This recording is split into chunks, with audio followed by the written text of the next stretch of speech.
I grew up Catholic. Anyone else Catholic? Grew up Catholic? Yeah. Yeah, where my rosary heads at? Yeah. Hell yeah. I love asking that question because if you grew up Catholic, you like feel guilty if you don't clap, but you also feel kind of guilty if you do clap. And that is just Catholicism 101, I think. Oh yeah. I still consider myself Catholic even though I don't really go to temple as much anymore. But Catholicism, all about the Bible, which I've never read it because someone ruined the ending. He dies. But I do like some of the stories in it. Like I really like the Virgin Mary story. I really empathize with her just because I know that if I got pregnant as a teen like she did, I would also be that dramatic about it, right? Like, oh God, write a book about me, you know?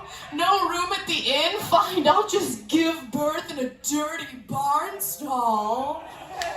It's like, come on, Mary, just give birth in the bathroom of a Cumberland Farms like the rest of us. I had a pregnancy scare recently, but only because I'm so dramatic. I went dress shopping. And nothing fit me. So I took a pregnancy test. Yeah, I wasn't even fucking. I know I wasn't fucking because it was around the same time I went to my lady doctor and she was like, are you sexually active? And I had to be like, yeah, but like not right now. And she said, oh girl, I feel that.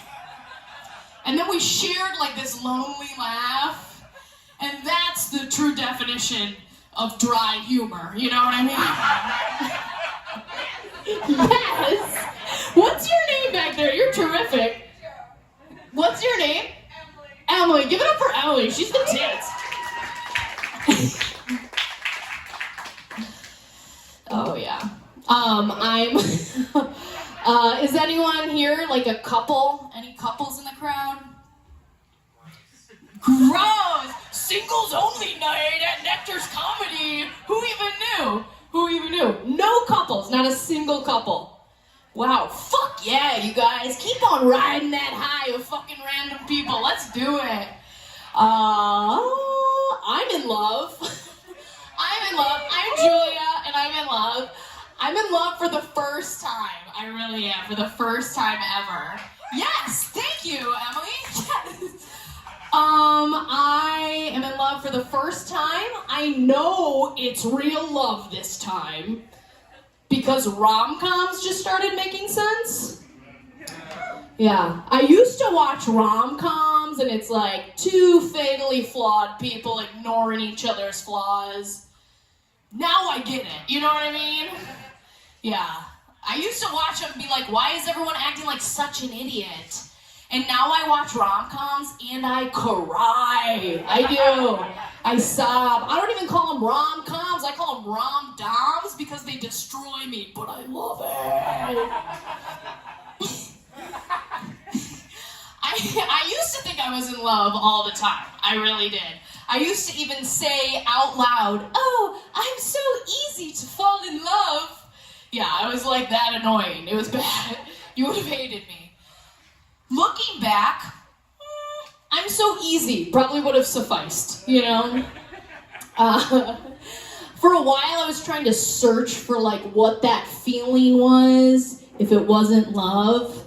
And the closest thing I can equate it to is like when you're in elementary school and your teacher lets you take home the class lizard over spring break, right? Because for the first day, you're like, oh my God, I love this thing. But then by day 3, you're like, I'll feed him, but I'm not going to feed him, you know? And there were signs it wasn't true love, right? Like I remember I was with this one dude, and we tossed around the L word, both of us did. But if any of my friends were to ask me about him, I'd be like, yeah, we're in love, but it's not like he's my boyfriend. Yeah, I thought it was easy to fall in love. Turns out I'm just a fuckboy. That's the problem.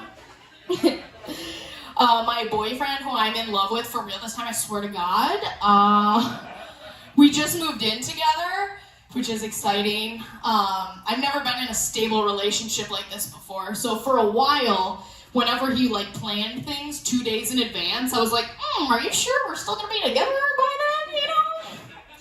But yeah, now we moved in together, and everyone always puts a lot of pressure on it, you know? They're always like, oh, you know what comes after moving in together? And I'm like, I know, domestic abuse, leave me alone.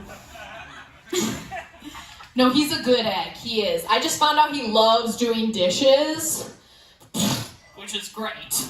Because I didn't even tell my parents I was moving in with my boyfriend. I just told them I was moving into an apartment with a dishwasher. Yeah, and they have never been so proud of me. It was actually alarming. All of his previous girlfriends have become lesbians immediately after they broke up. Yeah, so I'm just super stoked for the next chapter of my life. It is weird to think that his is the last face they saw before Bush, you know what I mean? That's why I think he keeps some facial hair. Make that shit a smooth transition. Or a prickly one, depending on who you're asking. And it's not his fault. People are like, oh, he turned him lesbian. He's not a wizard, you know? He can't do that. But it is really nice because not only do we share this love, we also share things like deodorant and clothes. So it works really well for both of us. And he'll check in on me a lot. He'll always be like, Julia, are you sure you're not a lesbian? I can't go through that breakup again. And I'm just sitting there wearing his muck boots and Carhartt overalls thinking, what makes you say something like